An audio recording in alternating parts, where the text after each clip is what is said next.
যায় না। কি বলেন, দেখা যায়? ইমান কি দেখা যায়? ইমান এমন এক জিনিসের নাম, ইমান এমন এক বস্তুর নাম যেটা দেখা যায় না, ধরা যায় না, স্পর্শ করা যায় না। আল্লাযীনা ইউমিনুনা বিল গায়ব, আল্লাহ বলেন যারা গায়বের প্রতি বিশ্বাস করবে। আল্লাহকে তো দেখি নাই, আল্লাহর প্রতি বিশ্বাস রাখা লাগবে।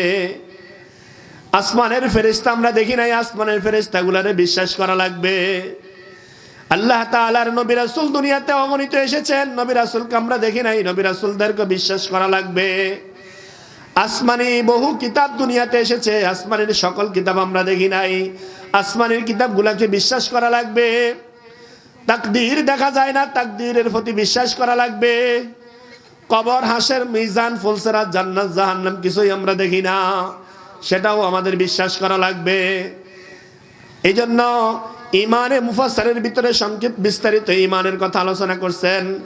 আমানতু বিল্লাহি ওয়া মালাইকাতিহি ওয়া কুতুবিহি ওয়া রাসূলিহি ওয়াল ইয়াউমিল আখির ওয়াল কদরি খাইরিহি ওয়া শাররিহি মিনাল্লাহি তাআলা ওয়াল বা'সি বা'দাল মাউত।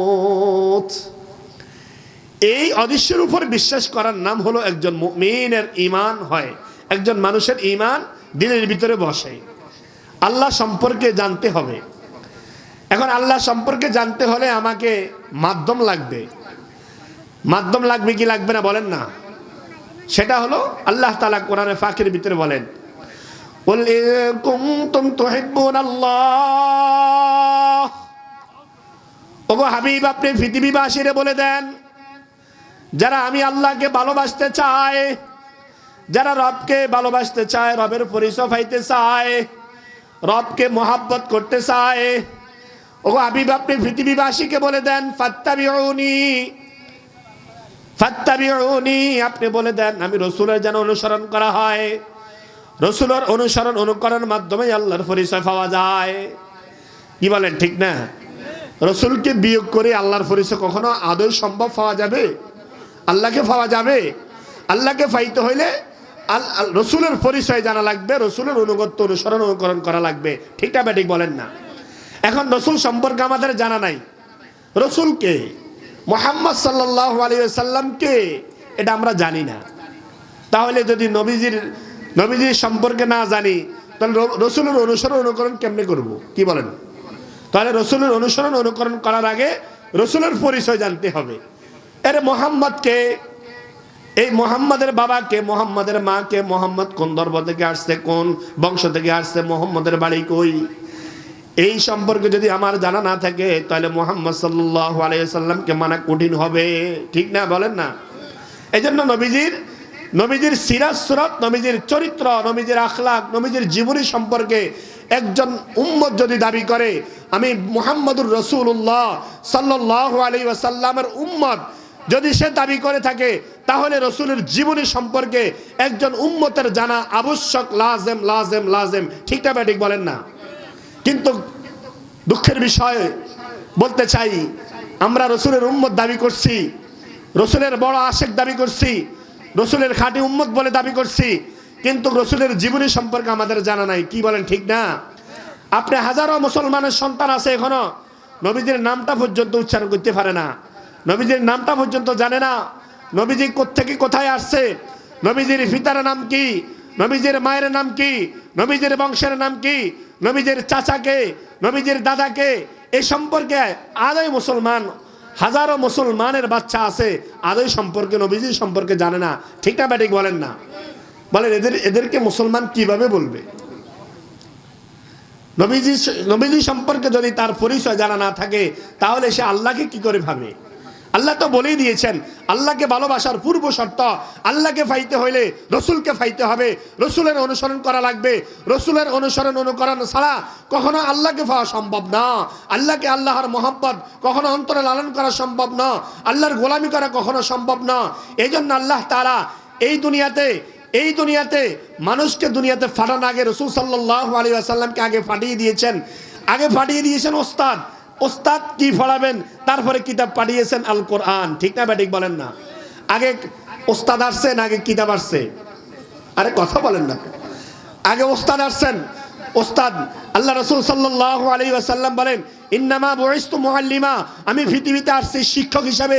শিক্ষক দুনিয়াতে আগে আসছেন, তারপর শিক্ষক কি পড়াবেন এই কিতাব আল্লাহ পরে পাঠাইছেন। ঠিক না ব্যাটি বলেন না? এখন শিক্ষকরা যে গ্রহণ করতে হবে, শিক্ষক আগে সমাজে পরিচিত লাগবে। এই জন্য রব্বে কারীম 40 বছর পর্যন্ত শিক্ষককে সমাজের ভিতরে লালন পালন করছেন। এরকম ভাবে তার চরিত্র দেখছেন, তার আখলাক চরিত্র মানুষ দেখছেন, তার সত্যায়ন দেখছেন। দেখার পরে মক্কার মানুষ এক বাক্যে বলছেন, আল আমিন মোহাম্মদ, আল আমিন মোহাম্মদ বিশ্বস্ত। মোহাম্মদ কখনো মিথ্যা কথা বলে না, মিথ্যার ছোঁয়া নেয় না। মোহাম্মদের মতো ব্যতীত, মোহাম্মদের মতো দ্বিতীয় মক্কার মধ্যে আর কোনো লোক নাই, আসতেও পারে না। ঠিক না ব্যাটিক? এটা বলছে না? যখন মানুষের মাঝে সুপরিচিত হয়ে গেছে, যখন মানুষ তার চরিত্র সম্পর্কে জেনে ফেলছে, তখন আল্লাহ তাআলা আসমান থেকে কিতাব পাঠানো শুরু করছে। ঠিক না ব্যাটিক বলেন না? এই জন্য নবীজের মহাব্বত অন্তরে আগে লালন করতে হবে, নবীজের মহাব্বত আগে জানতে হবে। নবীজের মহাব্বত জানবো কি করে? নবীজির সিরাত সম্পর্কে আমাকে পড়ালেখা করতে হবে। ঠিক না ব্যাটিক বলেন না? এই জন্য আমি বলবো যদি আমি রসুলের আশেক দাবি করি, রসুলের উম্মত দাবি করে কবরে যাইতে চাই, রসুলের উম্মত দাবি করে যদি আমি এরকম ভাবে হাসর ময়দানে উঠতে চাই, তাহলে সর্বপ্রথম আমি বলবো প্রত্যেকটা ঘরে ঘরে, প্রত্যেকটা ব্যক্তির জন্য একটা করে রসুলের জীবনী, প্রত্যেকের জন্য কম্পালসারি জীবনী থাকা দরকার। ঠিক না ঠিক বলেন না? প্রত্যেকটা ঘরে ঘরে রসুলের জীবনী সম্পর্কে তালিম হওয়া লাগবে।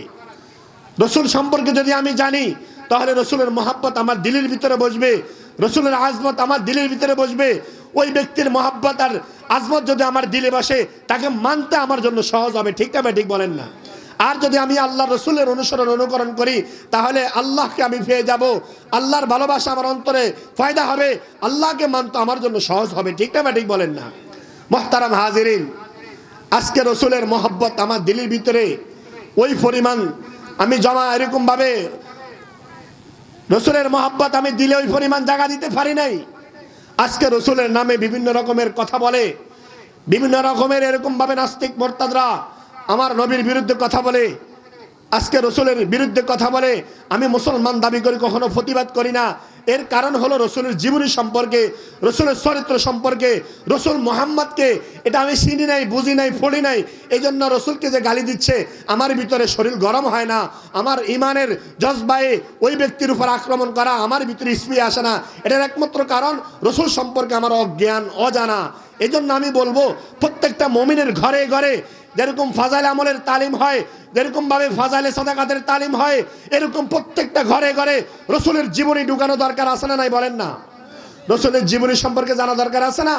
প্রত্যেকটা ঘরে ঘরে রসুলের জীবনী থাকা দরকার। মা বোনরা আজকে রসুলের জীবনী সম্পর্কে জানে না, এরকম ভাবে তার শরীয়তের মাসালাগুলো জানে না।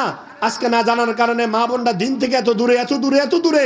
মা বোন আজকে যখন কোনো মাসালার সামনে আসে, এরকম মাসালার সমাধা এরকম ভাবে কোনো আলেমের সারাফন্য হয় না, আলেম থেকে জিজ্ঞাসা করে মাসালা গ্রহণ করে না, নিজের মন মতে মাসালা এরকম ভাবে চলা শুরু করে দেয়। তাহলে যখন উল্টা পাল্টা এরকম ভাবে বিভিন্ন উল্টা পাল্টা চলা শুরু হয়ে যায়, যার কারণে তার নামাজ রোজা সবগুলো বরবাদ হয়ে যায়। এই জন্য মুহতারাম হাজিরিন, প্রত্যেকের ঘরে ঘরে রসুলের জীবনী ঢুকানো দরকার আছে না নাই বলেন না?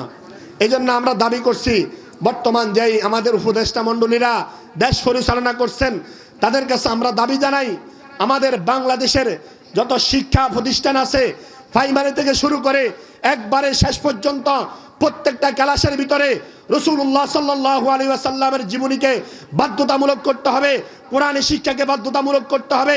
কোনো মুসলমানের বাচ্চা যদি কোরআন সম্পর্কে যদি তার মহব্বত থাকে, কোরআন শিক্ষা যদি তার জ্ঞান থাকে, কোরআন শিক্ষার জ্ঞান থাকে, রসুলের জীবনী সম্পর্কে তার জ্ঞান থাকে, তাহলে ওই স্কুল আর কলেজ থেকে কখনো নাস্তিক জন্মাবে না, বাংলাদেশে কখনো নাস্তিকের ঠাঁই হবে না। এই বাংলাদেশ মসজিদ মাদ্রাসার দেশ, আলেম ওলামার দেশ। এই দেশের ভিতরে যারা কোরআনের ভিতরে কথা বলবে, কোরআনের বিরুদ্ধে কথা বলবে, রসুলের বিরুদ্ধে কথা বলবে, ইসলামের বিরুদ্ধে কথা বলবে, মাদ্রাসার ছাত্র বের হওয়ার আগে ইনশাআল্লাহ, ইনশাআল্লাহ সুম্মা ইনশাআল্লাহ স্কুলের ছাত্ররা আগেই ঝাঁপিয়ে পড়বে। ঠিক না ঠিক বলেন না? মুহতারাম হাজিরিন, দুঃখের বিষয় হলো আজকে আমাদের ভার্সিটি ছাত্ররা কোরআন শিক্ষা, কোরআন পড়তে জানে না, কোরআনের এরকম ভাবে সহি কোরআন কাকে বলে এটা জানে না, কিন্তু সে দুনিয়ার বড় শিক্ষক, দুনিয়ার বড় শিক্ষার্থী, কিন্তু আখিরাতের বিষয় তার শূন্য। আল্লাহ রাসূল সাল্লাল্লাহু আলাইহি ওয়াসাল্লাম এক হাদিসের মধ্যে বলেন, ইন্নাল্লাযী লাইসা ফী জাওফিহি শাইউম মিনাল কুরআনি কাল বাইতুল খরিব, যার দিলের ভিতরে কোরআন নাই, যার দিলের ভিতরে কোনো কোরআনের অংশ নাই, যার ভিতরে সহিহ কোরআন জানে না, আল্লাহ রাসূল বলে সেই যদি দুনিয়ার এমপি হোক না কেন, দুনিয়ার যদি মন্ত্রীও হয়, দুনিয়ার প্রধানমন্ত্রী হয়, রাশিয়ার প্রধানমন্ত্রী হয়, আমেরিকার প্রধানমন্ত্রী হয়, কিন্তু ধর্মীয় জ্ঞান তার ভিতরে নাই, কোরআনের কোন অংশ তার রক্ষিত নাই, তাহলে আল্লাহর নবী বলেন ওই ব্যক্তির দিলে শয়তানে গ্রাস করে আছে। ওই ব্যক্তির দিল বিরানা ঘরের মতো, যেই ঘরে মানুষ থাকে না ওই ঘরের ভিতরে জিন্নাত এরকম ভাবে বসবাস করে, বিভিন্ন খারাপি এরকম বসবাস করে, ঠিক তার দিলের ভিতরে শয়তানের ওয়াসওয়াসা দিতে দিতে তার দিলটা পুরা এরকম ভাবে পর্দা পড়ে গেছে। এখন আর আল্লাহর কথা ভালো লাগে না, রসুলের কথা ভালো লাগে না। দেখেন না, যারা আল্লাহ এবং আল্লাহ রসুলের বিরুদ্ধে কথা কয় এরা কারা? যারা কোরআন পড়তে জানে না, রসুলের জীবনী সম্পর্কে জানে না, কোরআন ইসলাম সম্পর্কে জানে না, না জানার কারণে বিভিন্ন ইসলাম সম্পর্কে, আল্লাহ সম্পর্কে, রসুল সম্পর্কে এরকম বাজে মন্তব্য করে। ঠিক না? ঠিক। এই জন্য আমি উপদেষ্টা মণ্ডলীদের কাছে আমাদের জোর দাবি জানাচ্ছি, এখন থেকে শুরু করে ক্লাস 1 থেকে শুরু করে বাংলাদেশের এরকম জাতীয় বিশ্ববিদ্যালয় পর্যন্ত প্রত্যেকটা ক্লাসের ভিতরে, শিক্ষা প্রতিষ্ঠানের ভিতরে আল্লাহ রাসূলের জীবনী এবং এই ইসলাম শিক্ষাকে, কোরআন শিক্ষাকে, সহিহ শিক্ষাকে বাধ্যতামূলক করতেই হবে, করতেই হবে। ঠিক না? ঠিক। মুহতারাম হাজিরিন, আপনারা দেশ পরিচালনা করেন, আমাদের কোনো আপত্তি নাই, আপনারা যে দেশ চালাতে মন চায় যেভাবে চালান, তবে ইসলামকে নিয়ে যে বাজে মন্তব্য করবে তাকে কখনো ছাড় দেওয়া যাবে না। ঠিক না? ঠিক। আমরা এই দেশকে ভালোবাসি, আমরা কোরআনকে ভালোবাসি, আমরা ইসলামকে ভালোবাসি, রসুলকে ভালোবাসি, আমাদের জীবনের চেয়েও ভালোবাসি। ঠিক না? ঠিক বলেন না? মুহতারাম হাজিরিন, এই দেশের মানুষ নামাজ কম পড়তে পারে, এই দেশের যুবকেরা নামাজ কম পড়তে পারে, কিন্তু রসুলের মহাব্বত, রসুলের কোরআনের মহাব্বত, ইসলামের মহাব্বত দিলের ভিতরে থাকার কারণে দেখেন না, আজকে 16-17 বছর আমরা স্বাধীনভাবে কথা বলতে পারি নাই। আমরা স্বাধীনভাবে কোনো কথা বলতে গেলেও আমাদেরকে বাধা দিয়েছে, কোরআনের দাওয়াত দিতে আমাদেরকে বাধা দিয়ে দেওয়া হয়েছে, ইসলামের